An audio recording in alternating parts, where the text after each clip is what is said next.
Hey,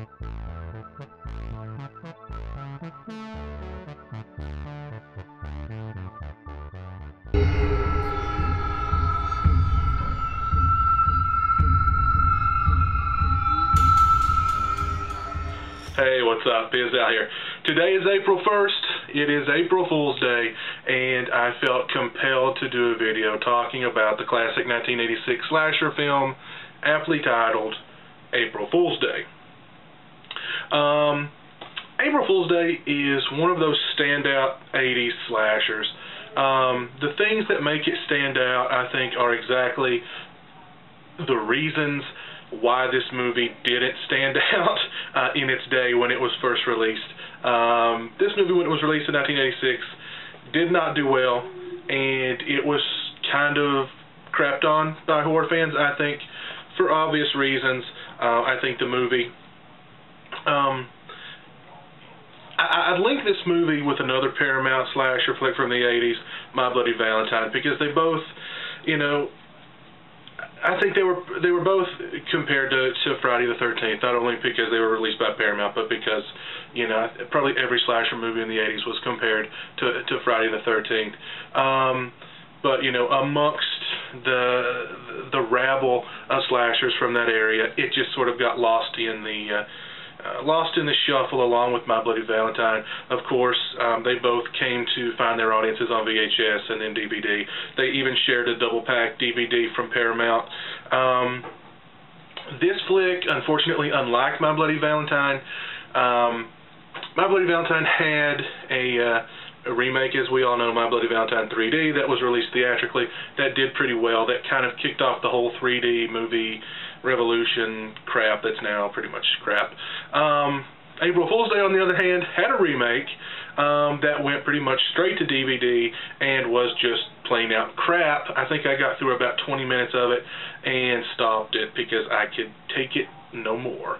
And we're still left with a pretty much bare bones DVD version of this. I don't even think it's been released on Blu-ray yet. I know My Bloody Valentine, the special edition, is on Blu-ray. This isn't, to the best of my knowledge, and we still don't have a special edition of it, which is very, very sad. As I was saying, what makes this movie stand out from all the other slashers of the 80s is probably the reasons why people didn't like it at the time. It was compared to Friday the 13th, so I'm sure people were expecting just an out-and-out, straightforward slasher, bloodbath kind of thing. And, of course, the ending. And I have to admit, when I first saw this movie on video and I got to the ending, I did not like it. I felt cheated. I felt ripped off. I was not happy. It wasn't until the second, third, fourth, view that I finally, well, let's say starting with the second view and moving on into future viewings. And every time I've seen this film, I've appreciated it for the fact that it is a slasher. It's got your pretty typical slasher premise. Kids going to an island to party, whatever. There's a killer amongst them, or there's a killer on the loose. They all start getting whacked one by one. What sets this movie apart, the characters. There's certain criteria that I look for in any great slasher movie, and number one is the characters. I like memorable, fun characters. And not that these characters are, as memorable as the characters in The Burning, for instance, but they seem real. I mean, you don't have the typical, slut, the jock, the virginal heroine, that whole aspect of it of, these kids are just out there to have sex and smoke pot and eventually get their throats slit. You don't have that aspect of it. The characters feel real. I enjoy that. The whodunit aspect of it is handled really well. It's almost giallo-like, I would say, in that aspect. Of course, it doesn't look as good as a giallo, the cinematography, the camera work, stuff like that. It's more sort of straightforward murder mystery kind of stuff.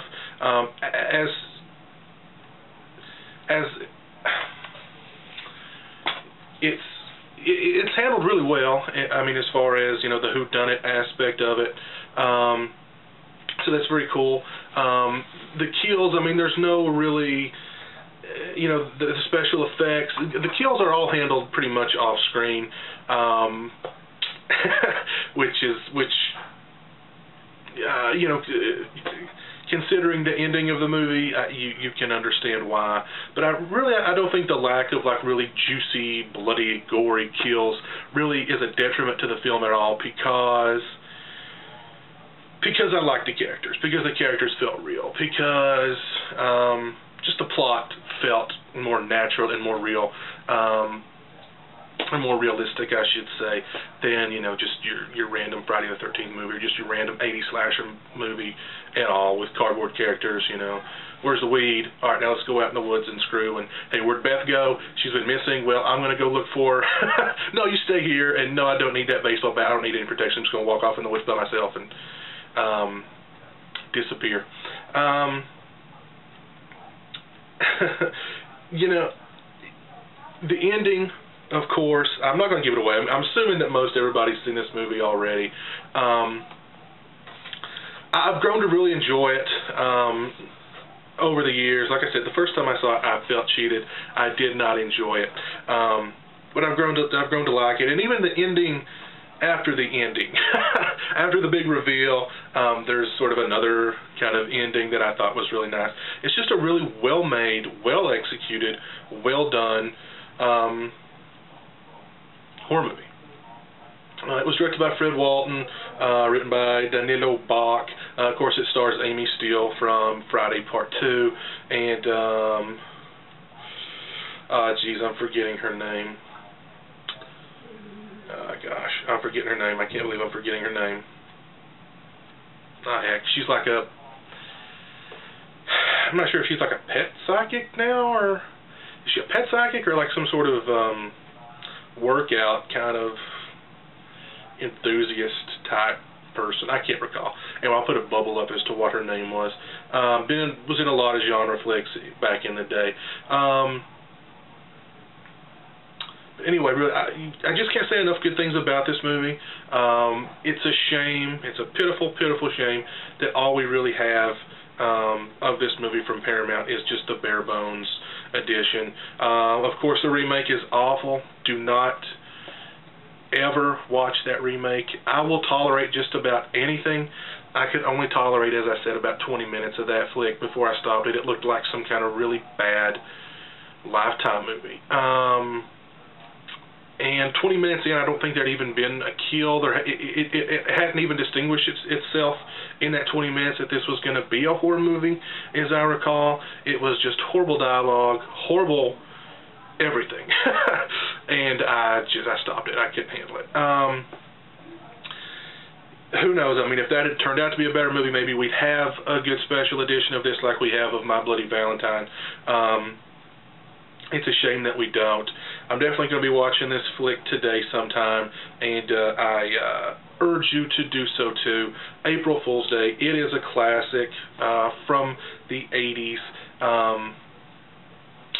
and definitely one right up there with My Bloody Valentine, I think, on the sort of the second tier of slasher flicks. But in the hierarchy of the second tier of slasher flicks. So definitely April Fool's Day, I'm sorry. Check it out today. Play those pranks on people. I had actually thought of doing a prank on some coworkers today where I was going to go get some jelly donuts, somehow extract the jelly, and like fill the donuts with ketchup, horseradish, mayonnaise. I was talked out of that by another coworker. He was like, dude, well, he doesn't say dude, but he was like, I think the stress level is pretty high. You might not want to do that if you want to keep these people as friends here at work. And, you know, you need friends at work. You need people watching your back. So I decided, okay, I'll refrain from that, as tempting as it is on this day of days. But anyway, April Fool's Day. Check it out today on April Fool's Day. And until next time, you guys take it easy.